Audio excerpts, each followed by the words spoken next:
Capes on the Couch podcast is for entertainment purposes only. Dr. Issues is a psychiatrist, but he is not your psychiatrist and does not have knowledge of your individual situation. For any personal mental health concerns, please consult your own healthcare providers. For medical emergencies, please call 911 or the designated number in your area immediately. Remember that you are not alone and help is out there.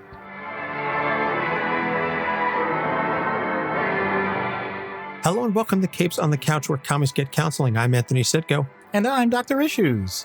This is issue number 80, LAURA KINNEY, a.k.a. X23, as selected by our president-level patron, Ruby.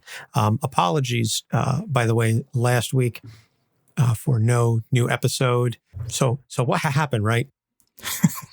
So I had contacted Craig Kyle and Christopher Yost on Twitter. Craig Kyle created Laura Kinney. We'll get to that in a second. And Christopher Yost and Craig Kyle co-wrote her first two miniseries together. And so I was hoping to try and get them on. And they had expressed potential interest in coming on the show. Unfortunately, we couldn't get scheduling to work. And by the time it all happened, it was Saturday night. And they didn't get back to me in time, and they're busy, and I'm totally not begrudging them at all. But I wasn't about to try and cram in writing, recording, and editing an entire episode on Mother's Day. So Doc and I said, you know what? Let's just take the week off. So I apologize again for those of you who were missing us. I know Seth, who is our resident Facebook meme master. He was missing us very much. And a couple of folks, were tweeting. So I basically took the week off. I kind of needed a break as well. I was a little fried from work and watching my son and all this COVID stuff. I needed a break. We preached self-care and mental health all the time on this show. And that applies just as much to us as it does to all of you. So yeah. If you need some time away from us to feel better or to take self-care, that's cool too. Speaking of Seth and the Facebook fan group, we've got some new folks who have joined our Discord and our Facebook fan groups. So I want to give a shout out to everybody who joined those communities. You are very much appreciated, and we welcome all of you, and we continue to grow those communities.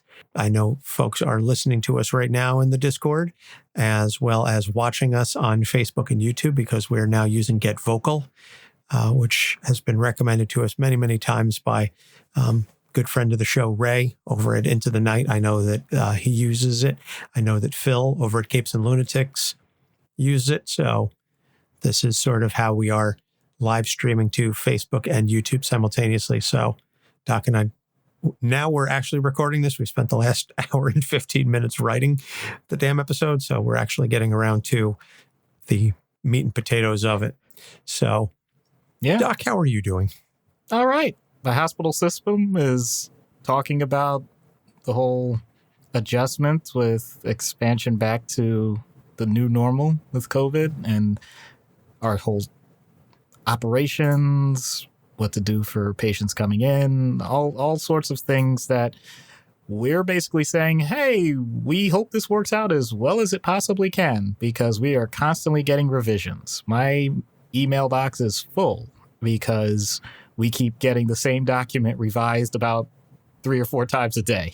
So, oh boy, it's important, and that's why we do it. But at the same time, it gets a little frustrating. But on a day-to-day basis, things are going okay, as well as they can be under the circumstances. So I can't complain.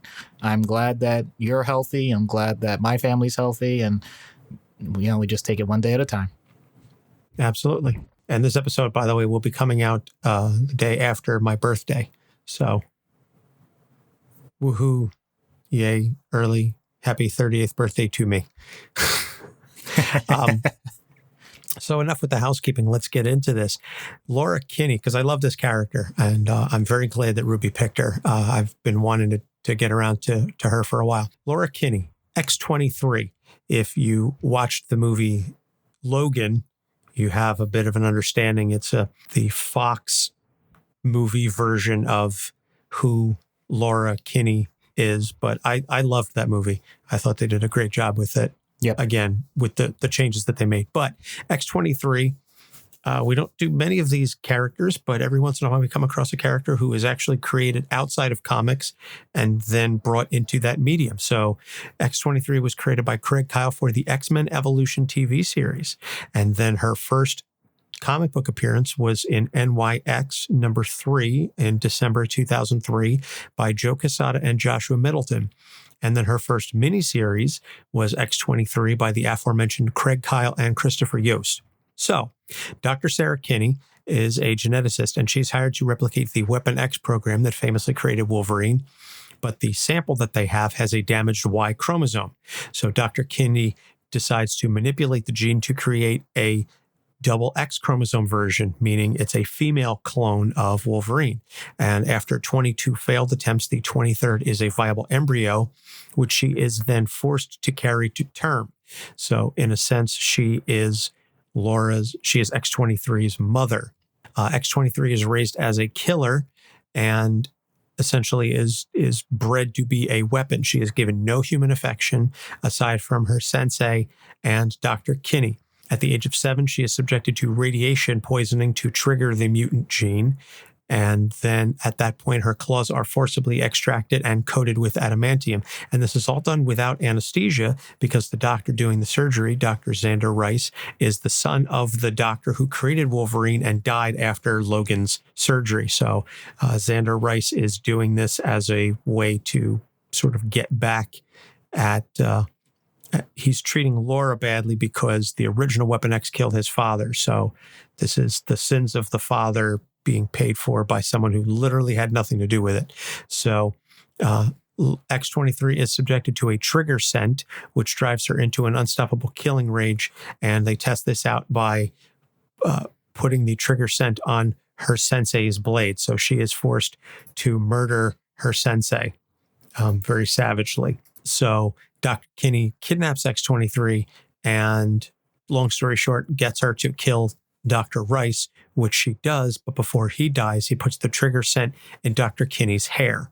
So now X-23, again, uncontrollably murders her own mother. But before Dr. Kinney dies, she gives X-23 the name Laura. So now she is going by Laura Kinney.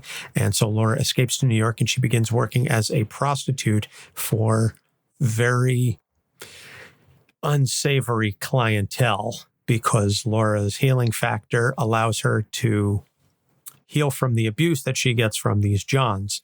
So she encounters several runaway mutants. This is in the NYX storyline, and she and the other mutants work together to escape the people hunting them. Then she meets Logan, Wolverine, who tells her that he knows all about her because Dr. Kinney wrote him letters while Laura was growing up.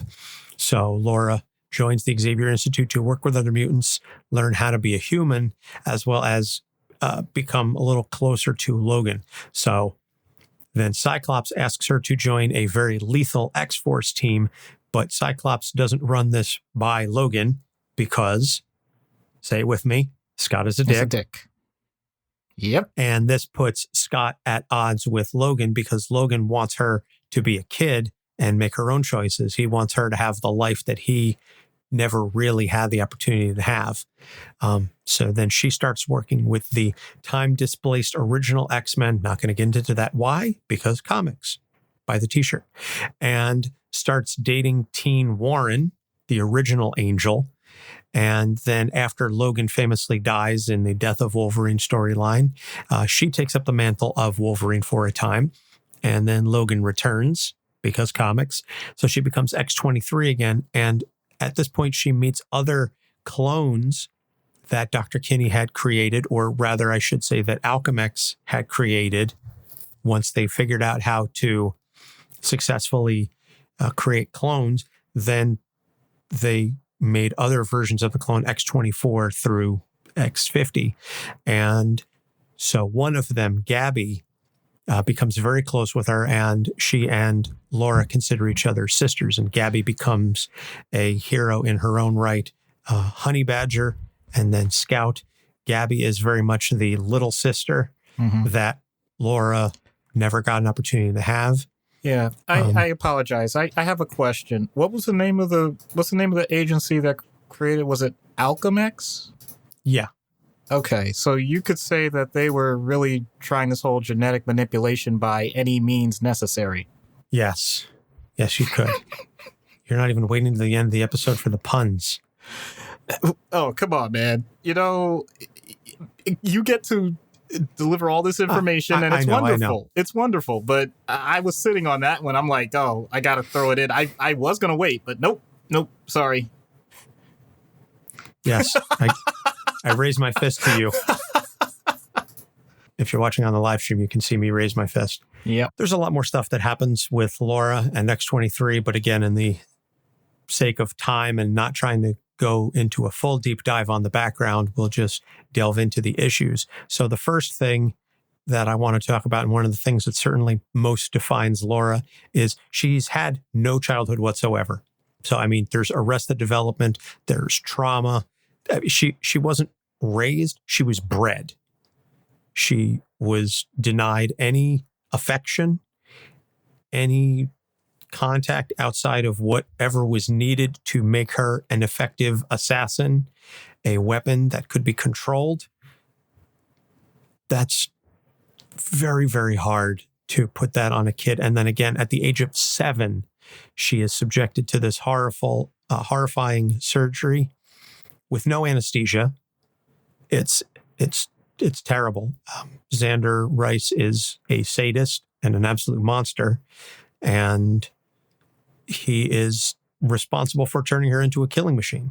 So, Doc, I know we've covered one or two characters that didn't have much in the way of childhood, didn't really get an opportunity to do a whole lot. You know, didn't really get a chance. I know we did the Cuckoos, the Stepford Cuckoos. Yep.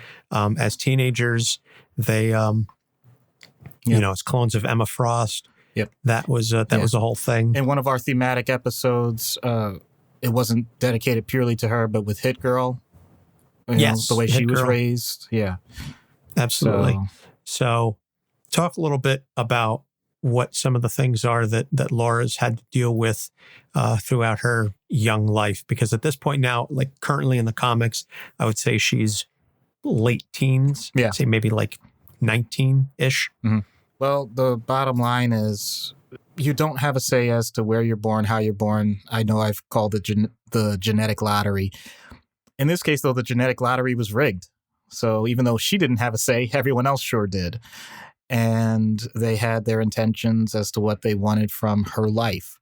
So children don't have agency. They're not able to make those choices, and they rely on responsible adults to make them for them until they get to an age where they could start to at least have some input. Even if it's still an age where they're not going to have the final decision, at least they can have the sense that they're being heard. They have a sense that they're a part of the conversation. Laura never got that. So there's a couple of ways that can go. If it's someone that rather takes a subservient role, then they may become a doormat. They don't do anything or have anything because they'll only have what people give to them. But it's very clear, and for obvious reasons with the genetic background with her father, quote unquote father, then she's going to be a fighter. And in that sense, she's not going to be a doormat, but at the same time, it also means that she can be molded and unfortunately do exactly what they want. She's a killing machine. And it's not her fault, but it is her problem. So she doesn't have the opportunity to process any of the things that we would expect children to process. When you make a mistake, and everyone knows this classic trope, if you see a kid and they're putting their hand near the stove, you don't let them burn their hand off. But if they get near the flame and they pull it back, as the natural reflex biologically we have does, you give the feedback and say, see, that's hot. Don't do that again. And the child hopefully will learn quickly without having to have that experience again, maybe once more, but hopefully not more than that. They won't do that again. But in this case, to make the analogy even worse, this is someone saying, okay, Laura, you know that thing is hot, And it can really hurt you, but it can hurt others. So let's figure out a way to make sure that you put as much people on that flame as possible. That sounds like a ridiculous thing that you would say to a child, and yet that's exactly what they were designing her to do. They were trying to make sure that the things that we consider to be safe or things that we consider to be appropriate didn't apply to her. And part of that was something that is absolutely ridiculous. I don't care who you are. If you have certain abilities and things, you don't just automatically expose them to radiation. That's the dumbest. Sorry. I'm not going to get off on that tangent too much. But the point being, they were exposing her to a lot of things that most people would consider for a young child to be negative, and never once considered the idea that even if you were trying to make this person into an assassin, that you might want to put in some of the backstops so that as the person gets older and has to deal with adult conversations or other situations that most children gradually get exposed to, that they're just, she's just thrown it all at once. That's not going to go well in the long run, because your parents are the ones that usually, along with teachers and other responsible adults, know how to meter this out, as opposed to just saying, okay, we're going to give you nothing and you're going to be exposed to everything. That sounds like a recipe for disaster. So this is a child that thankfully has enough of what Angela Duckworth, who's a famous studier of this, calls grit, meaning that she has certain characteristics that allow her resilience in the face of adversity, and so she's able to survive it. But there's a difference between surviving and thriving. She has one major skill, and I'm not going to use that line because I think Wolverine has used it way too many times. I'm just going to say she's quite good at what she does, and what she does is unpleasant. Sorry, I just had to end on that. Well said. I was wondering if there was any way that that was going to get brought up. I know it was referenced in the NYX miniseries, the NYX series where she was debuted. The John, like literally her first introduction in comics is her, wrapped in the bed sheet, and the John is leaving the bed, and you can see all the scars and lines on his back, and he says, "You're the best at what you do," or something like that. And it's like that little reference to the, I'm the best at what I do, and what I do isn't very nice. Mm-hmm. So I was wondering if you were going to find some way to work that in there. Yeah. So kudos on you for doing that.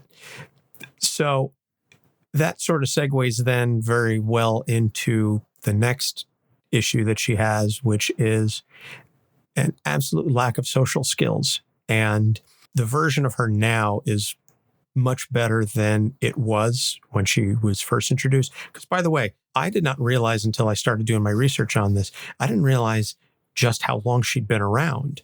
She predates House of M, which I did not think she did. I was looking this up. I was like, she's been around since December of 2003? Hey, that's almost 20 years she's been around. Like, that's 17 years. That's a long time. I thought that she was maybe like a 8 to 10 year character. And I started reading about, I was like, oh, she did this. And she survived House of M. She was in Messiah. Oh, wow. Okay. She was in all these major mutant events. So the version of Laura that existed then had zero social skills. None.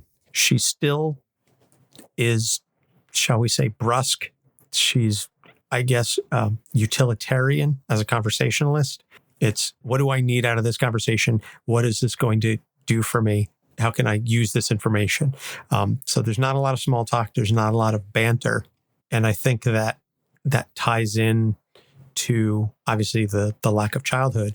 But I'm curious though, and you can talk about this a little bit. You were just mentioning everything that she was put through to raise her as an assassin. You would think that maybe to make her a more effective assassin, one that could blend in with the crowds, one that would allow her to get closer to her mark, that she would need some sort of social skills, because if you encounter somebody who's very stilted and awkward and not a good conversationalist, you're not really going to be able to get close to them. I just think maybe it was potentially short-sighted on the part of Dr. Rice and Alchemex to maybe somebody should have taught her how to have an actual damn conversation. But I digress. I'm going to let you talk a little bit about lack of social skills and being awkward, because I know you know a thing or two about being awkward. Thank you, Anthony, for that setup. And completely blowing up your spot. I really appreciate how you made sure that people know that I don't suffer fools well when it comes to conversation. So yeah, it was a little bit of a dig, but no, it's true in the sense that I'm going to bring up something that's actually really personal. So in high school, and Anthony knows this story, and he was the one that reminded me of it a couple of years ago, but I completely forgot about it, suppressed it really. In high school, if there was a party or if there was something going on where I did not want to talk to people, I would just simply raise my shirt over my head. I would not talk to them because I thought or put a napkin over your face. Yeah, I just simply would not talk to them because I just didn't think it was worth it. That was incredibly immature of me, and I know that in hindsight. But it goes perfectly with this conversation because the whole point is not every conversation has to be about the meaning of life. I don't know what it is. Maybe it's just the phase I was as a teenager or in my 20s or my 30s or now or whatever. Last week. Well, no. I'm just saying, look, there's still parts of a person that you're not going to change. And the whole point is you don't have to change. But you have to recognize that this is a very wide-ranging environment that we're in. And so you're never going to have the opportunity to connect just perfectly with everyone in the right moment. And I think now more than ever, we start to get this disillusionment about what it's supposed to be to interact with another person because of what we've been exposed to through television, through the internet, through so many different forms of media. We get a glorified version of it. And so it may or may not lead to people having interactions that aren't realistic. The problem with Laura is that it's completely the opposite. She wasn't intentionally exposed to a lot of things. So even if it's not the greatest way to see people interacting through TV shows or movies or read them in books or seeing your parents or seeing your siblings or seeing your friends and all of that stuff that we take for granted. She had her sensei. She had her surrogate mother, basically. Later on, she had Logan. And the gaps in between those things, or the minimal contact that they all would have with her because of what she usually would do with most of her time, means that it was so incredibly limited, you don't get a chance to build a repertoire. And once again, because I think it is worth it just to say it for myself, I at least have had people tell me, like, you seem like a real wallflower, but once you get to talking, how do we shut you up? And in that sense, it's relevant, though, because just because someone's quiet, that doesn't mean they don't have something to say. Laura actually was in that situation. She was quiet, and because she didn't have much feedback and much input, she didn't have much to say. So you have the double whammy of having a certain level of potential social anxiety, like you don't want to initiate the conversation, you want to avoid those circumstances, and then once you're in them, you still think that they're uncomfortable, and you don't have anything else, even if you wanted to, quote unquote, change the subject. What is she going to talk about? That's really tough. She doesn't have, quote unquote, icebreakers. I mean, she has icebreakers, she has ice picks, but she doesn't have the type of communication womp, womp. that, thank you. She wouldn't have the type of communication that you would expect someone to want to continue with after the first 2 or 3 lines. And so you end up with this horrible feedback loop. I don't want the conversation, but if I do have it, you're not going to want to continue with me, and therefore I was right in not wanting the conversation in the first place. Once you get into that system, you're going to think that all the feedback you're getting is telling you, see, this was all a bad idea. So you're not going to want to interact any further. So now you're going to be more isolated than you were when you started, even though other people may have some interest. To be honest with you, at least Logan, because of the obvious reasons with their background and the letters that he got from Dr. Kinney, that's why he was interested. I have the strange feeling that aside from fighting her, if it weren't for that background, and obviously when she starts bringing out the claws, would he have been interested? I don't know. I don't write for them, but I'm not sure he would. So I'm not sure if she didn't get over that part and didn't have someone on the X-Men interested in her organically before they knew anything else about her, I'm not sure how far it goes. So that's a lucky break for her. Otherwise, we could be talking about this, incel 23 that just thinks that the world is completely pointless except for the next target to kill. I think you just came up with an awesome what if for Marvel. What if none of the X-Men had ever heard of Laura before she, showed up at the Institute or what have you? It's a fascinating idea. I also like your comment about just because she's quiet doesn't mean she doesn't have anything to say, or the notion that if folks are quiet, that they don't have anything to say, or the idea of wallflowers in general. As an extrovert myself, I've always sort of done my best to try and help introverts. I have a lot of friends who are introverts. Really? And yeah, I know, shocking. And so I've always said that one of the reasons why I can sometimes be a little over the top, and I know you're shocked at that I can be over the top, is that if the attention and the focus is on me, then they feel comfortable in being who they are. Because I have a lot of friends that are very uncomfortable, even more so than you. And yes, I'm being dead serious, that if the focus is on them in any way, shape, or form, they completely shut down. But I also know that they have a lot of interesting things to say, and that they're very funny, witty, insightful people. They just don't want the focus on them.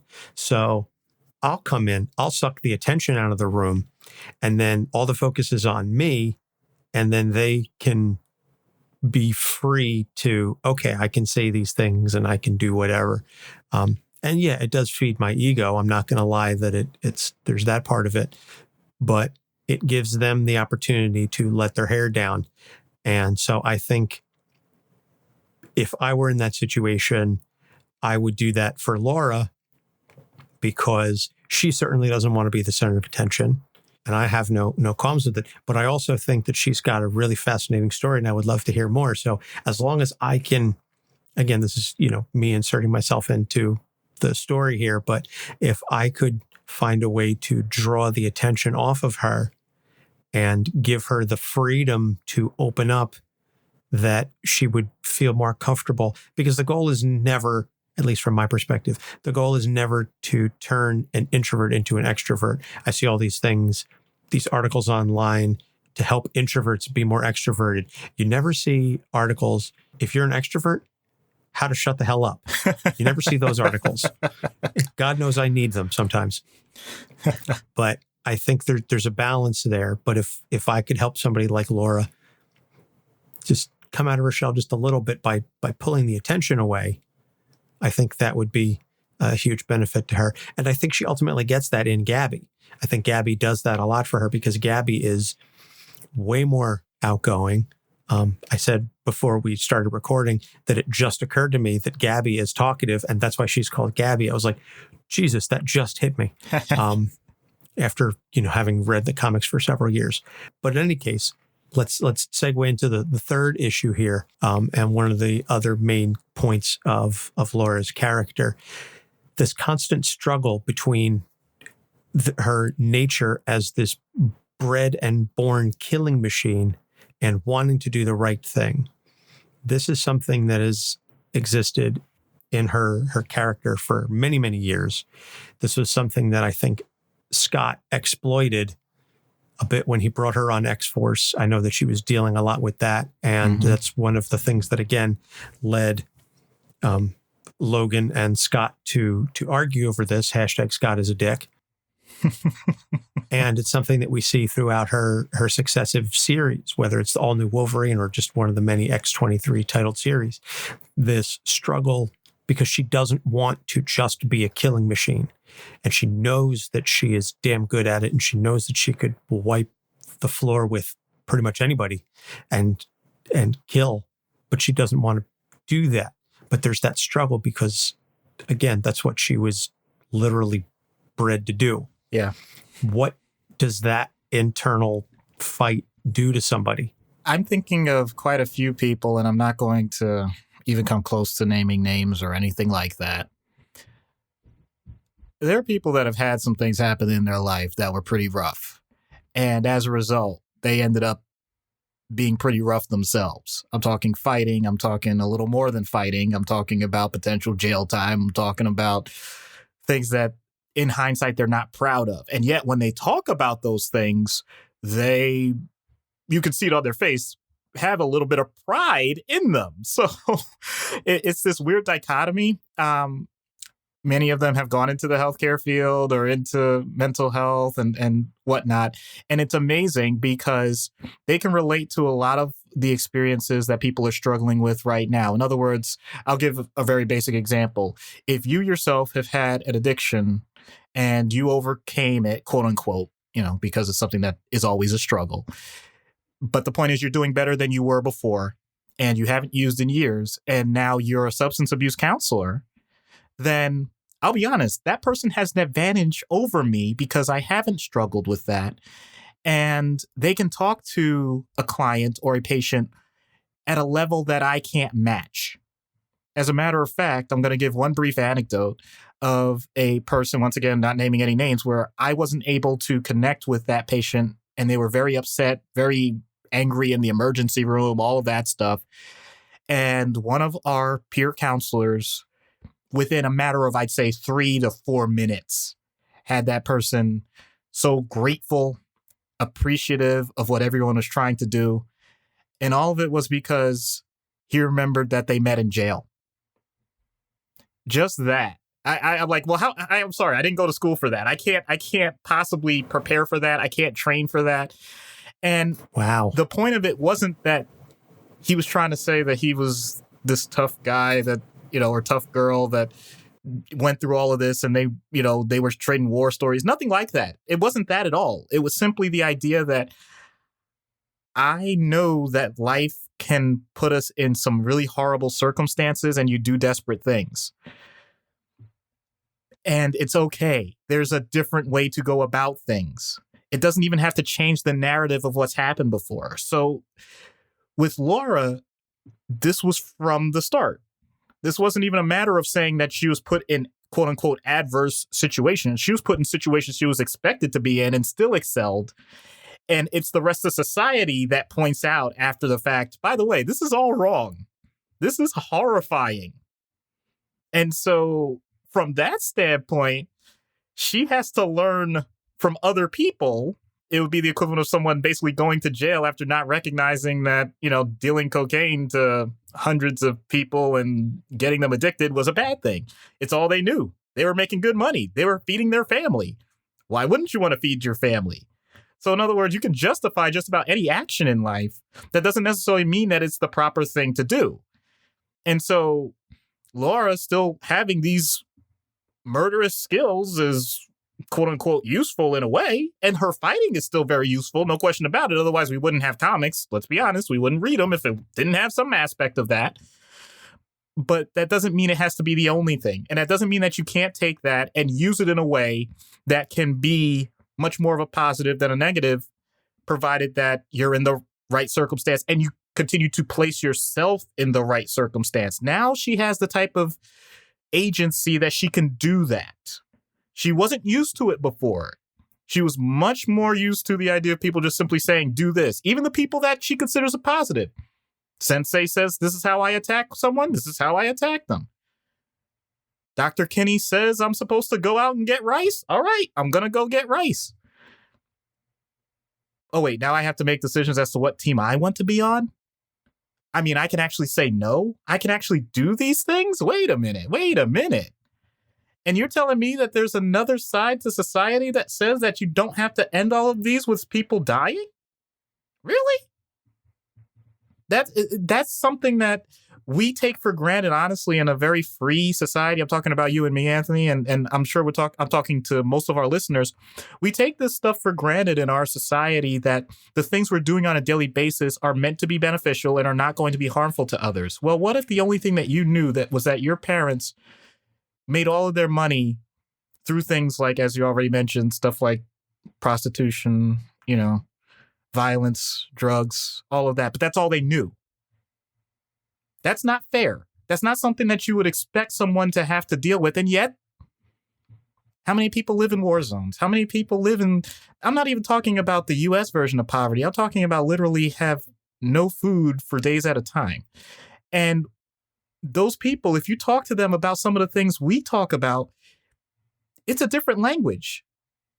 It's not something that you can fathom if you haven't experienced it. And so, from that standpoint, Laura has to have someone intervene. It's not just whether or not she wants to improve. That's nice. That's all well and good. But if you're in a situation where no one's going to give you alternatives, then you're going to fall back on what you know. And if all they're going to do, if Scott is just going to say, you know what, you're good at it, go ahead and just get it done. Okay, then she will. And she'll be that person, and she's not going to get anything else out of life. So from that standpoint, for anybody that goes through that feels like life has just dealt this hand that is not changing, that may very well be true. But that doesn't mean that you can't play it differently. Very powerful stuff. And I really hadn't contemplated that notion that, you were referencing the folks who have grown up in incredibly difficult circumstances and don't know any better, that they're doing what they have to, literally what they have to survive. We talk so many times on the show about thriving versus surviving. This is survival at its basest level, that there are millions of people across the world who are doing the bare minimum to survive. I recall the last Mental Health Avengers episode, Anna from Freudian Sips brought up Maslow's hierarchy of needs. These are people who are at the base of the pyramid. That's all they're focused on. They're not considering anything above that. They're at the base of the pyramid. What do I need to do to live to see another day? And that's where Laura was for a very long time. And that's where so many people are to this day. And it's an incredible source of privilege for us to be able to talk about it in this way, because you and I have never experienced that level of base survival, where that is your only thought, that is your only consideration. And it saddens me in a way to think that so many of those folks will never get to even contemplate anything above that. That they'll never go beyond that, from circumstances, through any number of things that happen to them. And that's one of the reasons why I think that, at least in the U.S., that the quote unquote criminal justice system needs a drastic overhaul, because so much of it is focused on being punitive, and there's very little look at what led to this person making this choice. And I'm not saying that everybody in jail should be given a therapist and released, but the notion that so many folks are driven to these things out of desperation, that those are the sorts of things that we need to that we really need to look at. But I mean, that's a topic for a whole other show. That could be a mental health Avengers thing in and of itself. So I'm not going to belabor the point too much. But what I will say is that we're going to take a short break. We'll plug some shows, and then we come back, we will get into treatment. So stay tuned. We'll be right back. Do you or someone you know struggle through life with anxiety-related mental disorders?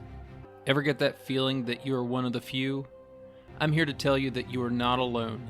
Take a journey with me as I talk about key points in my past and how they may have led to me being diagnosed with anxiety and panic disorder. After which, we will talk about different ways to tone down the anxiety and maybe even beat it together on anxiety. The easiest way to remember the name is by thinking about how one searches for a state of zen in the midst of the anxieties of life. My name is Gerald, and I'm the host of Anxiety.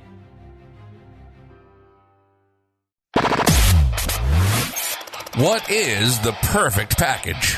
Well, it could be anything. Join Chad and Dave as they dive into the Perfect Package podcast. From the perfect first date to the perfect Old West gang. I knew it was coming. I was like, where's my Hateful Eight pick from him? Damn right. Of course it's going to be in there. Each episode, Chad and Dave get 5 picks to create the perfect package.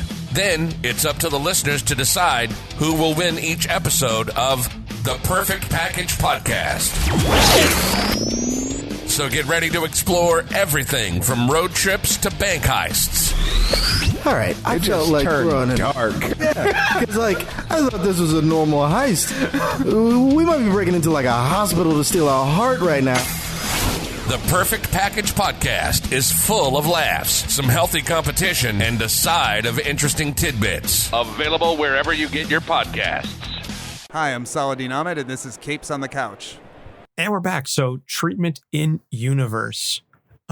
There's a lot to unpack there. I think it's a situation where, again, on the one hand, this is a heroic character, so you are not trying to completely change them. You are trying to get them to be a more effective hero. But at the same time, I think Laura has more trauma than most of the do-gooders that we have covered on this show. So I'll be curious to see what your take is for in treatment, and then how much of that will carry over to, out of universe treatment. So the X-Men are famous for their battle simulations, and I think that X-23 would absolutely smoke them and do a great job.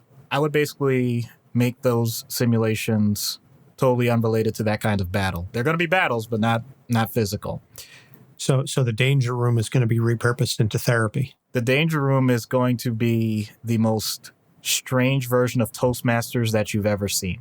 Because... Okay, keep going. Laura has never had the experience, at least in a consistent way, of having to talk to people, whether she knows them or not, in a way that they have to listen to what she's saying, actually develop an interest of their own, and respond to the feedback. It is a battle in that sense. When you are forced to give a talk, you are a captive person. You are the attention, as you mentioned so much earlier. She can do it with someone else at first, but the point is, it has to be a topic that she picks. It could be only 5 minutes, and no PowerPoint, no other things. It's just her talking and answering questions. And just that experience by itself, I know this is like, Doc, this is something that can be done out of universe. Why would you do it in universe? Because nobody would think in universe to do this, at least not in this way. Because everybody is looking for much more dramatic stuff with her. They're all thinking about the base of her fighting or her routine and what she likes to do and all of that. Like, no, that's the point. Get uncomfortable. Put her out of her comfort zone. Make sure that she has those awkward pauses, wondering if people actually got or understood what you said. Make sure that she recognizes the facial characteristics and tics that people show when they're trying to tell you you're really off the rails here. Make sure that she gets that internal feeling of what anticipatory anxiety is, the feeling that something is about to happen and you don't know what, and that's not necessarily a bad thing. To let what could be considered negatives of having a very deadpan face, or there's other derogatory terms that I'm not going to use for that kind of face, and recognize that some people would call that stoic or sophisticated and use it as an advantage. So I would allow her to develop all of those social skills in a safe setting that she otherwise wouldn't, because let's be honest, someone like her, if she really felt uncomfortable, could act out. And if she did, that would be disastrous. So it doesn't necessarily have to be formal therapy sessions. It's just the basics of those social interactions. And am I being selfish by saying that I learned that by going to a community college in high school during the summer because I wanted to take public speaking courses because I knew that I was so shy and afraid? Yes, I am actually interjecting that because that's the truth. But I know that I did that because I wanted to. And then the next thing I knew in my life, people were asking me to do public speaking engagements, which is still true. So I'm like, how the heck does a random person like me do that? I'm like, well, wait a minute. Now, if someone like me could do that, then someone like Laura, who is still incredibly young, who has shown that she's intelligent, that has a lot of people that are supporting her in universe, I think having a quote unquote battle simulations like that and just expanding from there, I think that would be amazing. Until she stabs like the first simulated person that gives her a bad critique. But whatever. I think we need to talk to maybe Tom Taylor, who wrote the all new Wolverine and one of the X-23 stories, and I think also one of the X-Men. I think maybe X-Men Red that she was on. And he's written a lot of Laura lately. Maybe we run that by him and see, hey, toss this out there, see how this goes. So that's a fascinating take on that, but obviously that's something that is only applicable in universe. Now, out of universe, let's say you've got someone, maybe let's go child trafficking. Mm-hmm. That's exactly what I was thinking. Yep. I think that's one of the biggest real life corollaries that we could have to someone like Laura is someone who is a victim of child trafficking, someone who is forced into child prostitution at a very young age, sexually abused, physically abused, mentally abused, emotionally, the whole run the gamut of every sort of nature of abuse, almost treated as a feral being. I can't even imagine what some of the techniques would be to get through to someone like that. Well, the more information that we're getting when it comes to human trafficking, much of it has to do with drugs, unfortunately. And so that's, in my experience so far, been the way that many of these people are being found. They're coming to the emergency room in withdrawal. They usually aren't asking for anyone to be contacted because we try and get collateral information from people that care about them. And they say the first thing that's listed as their contact, no, don't call them. And that can be a tipping point to say, and that's their way for reaching out, saying, yeah, I'm in trouble. And if you call this person, sure, you'll be able to discharge me from the emergency room, but you'll never see me again because I'm back to the same spot. So the first thing is the typical basics of triage. What is it that's going on? Is it that the person feels like they're out of control? Does a person feel like they're physically not doing well? If it's a matter of other types of abuse, in New Jersey, we have SANE, which is literally the process of making sure that you have evidence collection for anyone that's gone through sexual assaults. We make sure that the person is heard. And now in terms of specific treatments, that goes back to how it's manifesting. If the person is going through withdrawal, then we try and connect them with substance treatment. If it's a person that's experiencing what appear to be signs of acute stress, or if it's in the past post-traumatic stress, then we try and connect them with someone that's going to give them the proper modalities for that. If it's purely a helplessness or hopelessness about their life, then we potentially can look at hospitalization if it's at the point of suicide or they're simply not functioning, not taking care of their activities of daily living. If it's a matter of they're lashing out now and it's a matter of violence. And the reason they were brought in was because they, in theory, may have been protecting themselves, but still, because of the limited information that often comes through, it comes more across as this person is violent and dangerous. Oh, no. Then we may have to involve the authorities in terms of just clarifying what's going on. These are all just the things that we do from the start in the emergency room. And that doesn't speak to the therapy afterwards in terms of the one-on-one sessions, if a person is even comfortable in that setting. Because many times that person has to relearn the idea that you can actually be, and I'm speaking as a male right now, I have to be careful when I'm talking with someone that's been through this, if they're female, and make sure that they're comfortable talking to me in an office by themselves? Or do I need a female escort or nurse with me when I'm talking to them? Because otherwise, I'm considered just another, as you said before, just another John. They may not think I'm going to do anything in that moment, but they have the natural response when they're in a situation by themselves with another man that they can't conceive at that moment. They're having that visceral reaction. I have to downplay that. And if I don't, then forget about doing therapy. It's basically more like, why am I being put in this awkward situation with this guy that I don't know what his goal is or what any of this is about? This all sounds basic, but it's not. It's very intense if it's not handled properly. So that's where I would start in cases like this. And thankfully, because we're usually not dealing with a LAURA situation where a person is completely raised in a feral nature, that they do have the type of social interactions that is not going to make this more awkward past the first session, So that's the good thing. At the same time, it still comes back to whether or not the person really wants that level of help.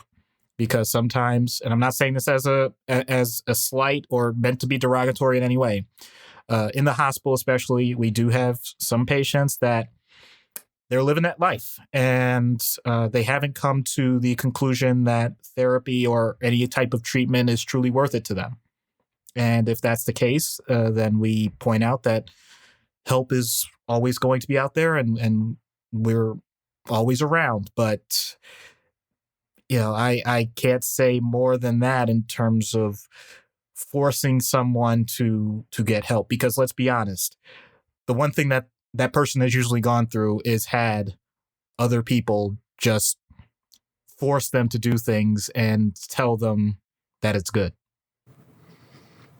Yeah, ironically, that they've gone through it so much that you are actually trying to do what is best for them, and they are not going to perceive it as such.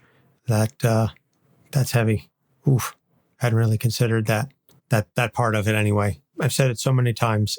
You do such amazing work with what you do, and the world needs so many more folks like you who do this kind of stuff, because that's yeoman's work.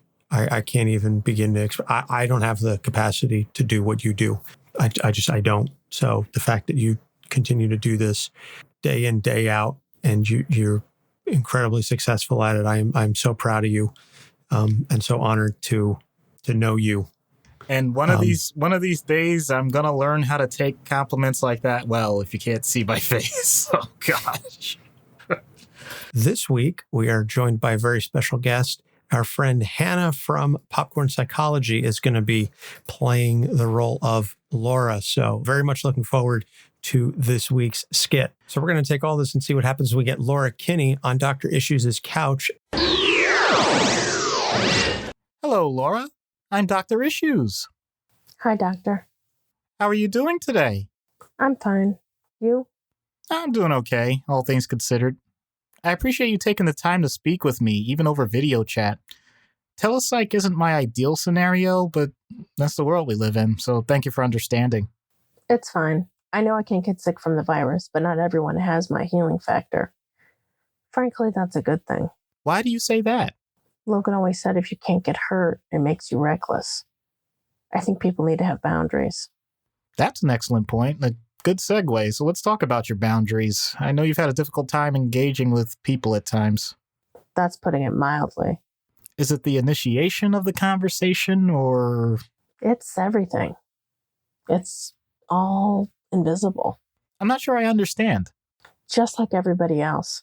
Bye. Wait. I want to understand. It's just, you're not known to be the talkative type, so do you think that's a help or a hindrance? You're the first person to ask that. It's both. Care to elaborate? What do you want me to say? I don't want you to say anything other than what you're feeling. A little hungry, tired from an earlier workout. Those are physical feelings. I meant emotionally. Sore? Uneasy?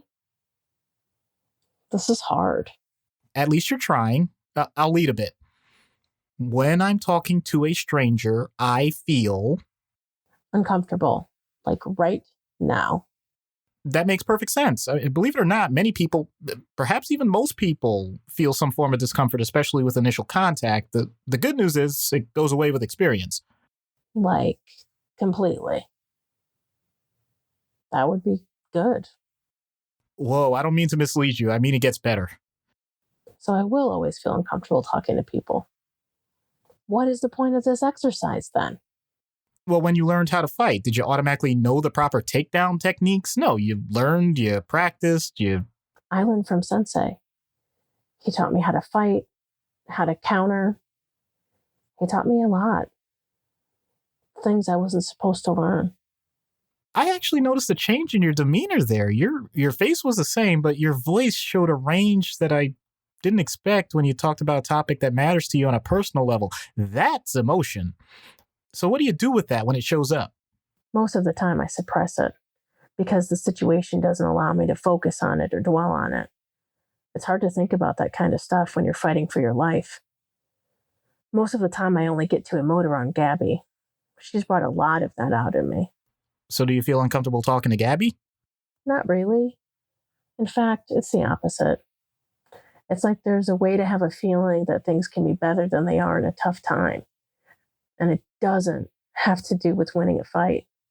Are you referencing happiness? I guess so. I just feel that she is so happy about things. It's kind of rubbed off on me.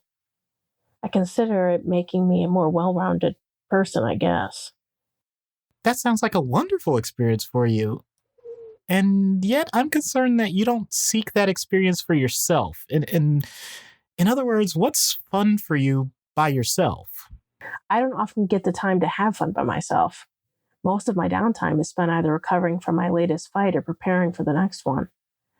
I've been hunted ever since my mom took me out of the Alchemex facility. Doesn't leave a lot of room for levity. Or a lot of room for growth. You're still young. You literally have more energy than most people can imagine. Time and effort are on your side. Look, I'll admit I can't be your friend, but I can help you process what your friendships are like. Does that sound worthwhile to you? I suppose. Another adolescent with dry sarcasm. I don't do sarcasm, I think. I'm never clear on how that comes across. Well, that's reassuring. This is the perfect example of how some conversations can be awkward, but you know what? That's okay. Look, there are no enemies here. You don't have to be on guard. I'm as comfortable as I'm going to be, since we're talking about basic things. I was concerned you would focus on other things. Oh, believe me, I know that there are some topics that are hard to breach, and I wasn't planning on asking you about your upbringing or anything just yet. I didn't have an upbringing. I wasn't raised. I was bred. Everyone involved in that process is dead now. And yet it continues to follow me no matter where I go. Like I said, we don't have to talk about it now. That's a big thing. I know I was made for one purpose. And any other time I'm not doing that purpose, I'm conditioned to think that I'm wasting time. A part of me thinks I should be asking you to get better at proving everyone wrong. But then that means I'm still fighting. That's all I do. Fight. That's all people want from me? How is that fair? I don't have answers for you, but I'll search for them with you.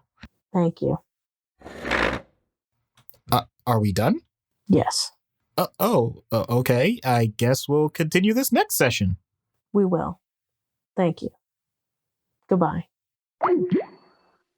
Well then, people say I'm awkward. I think you found someone even more awkward than you, Doc. That's impressive, you know? I'm Is that glad the word we want to go with, though? I want to change the subject now. Well said. Well said. This is a fun one. Thank you, Ruby, for bringing us Laura. I know, I'm fairly certain she was on our master list somewhere, which I still have the piece of paper here in my office of the master list of like 70 something characters that we had looked at doing back when we originally discussed doing this podcast. And a lot of big names still on that list that we have not yet done. So Yep. I'm continually amazed at, even though we've been doing this now 80 episodes, which, sweet baby James, that's a lot of episodes. We still haven't even scratched the surface. There's still so many more to come. Yeah. All right. So that's going to do it for this week's episode. So big names coming up on the next few episodes. And one or two of them I know are definitely on the master list. So our next episodes are Superboy Prime. Yes. Azrael. Yes. And Guardian. Who? Yeah, Guardian. Superboy Prime is requested by Matt. Azrael is requested by Ariel. No surprise there. And Guardian is requested by Brian, who originally asked for Captain Canuck and then asked for Captain Canada. And then we told him that we can't get comic books for either of those characters. He goes, fine, then just pick somebody from Alpha Flight. So I don't know why he just wanted somebody Canadian. That's all right. But it is what it is. So as always, you can find all of our episodes on our website at capesonthecouch.live or capesonthecouch.com. We are on Facebook, Instagram, and Twitter at Capes on the Couch. We have a YouTube channel, which if you are watching this live stream, you can check out some of the videos that we've got posted. We are also on pretty much every major podcast platform. I did actually just submit our application to Deezer because that's another podcast platform I'd never heard of, but thanks to Kate from Ignorance Was Bliss, she said it's very big in Europe. So maybe it will help our numbers. You can email us at capesonthecouch@gmail.com. If you have any questions, we've got a Patreon, a TeePublic. There are many ways that you can support the show. And as always, as well as our Discord, which you can join. As I mentioned at the top of the show, we've got a lot of folks who just recently joined our Discord. So hopefully some of them are listening in as we are recording this episode. So that's going to about wrap it up. Doc, got anything to say? Nah, man, I really think we just sliced right through the issues on this one. And there it is. For Doc Issues, I'm Anthony Sitko. Thanks for listening. We'll see you next week. Capes on the Couch podcast is for entertainment purposes only. Dr. Issues is a psychiatrist, but he is not your psychiatrist and does not have knowledge of your individual situation. For any personal mental health concerns, please consult your own healthcare providers. For medical emergencies, please call 911 or the designated number in your area immediately. Remember that you are not alone and help is out there.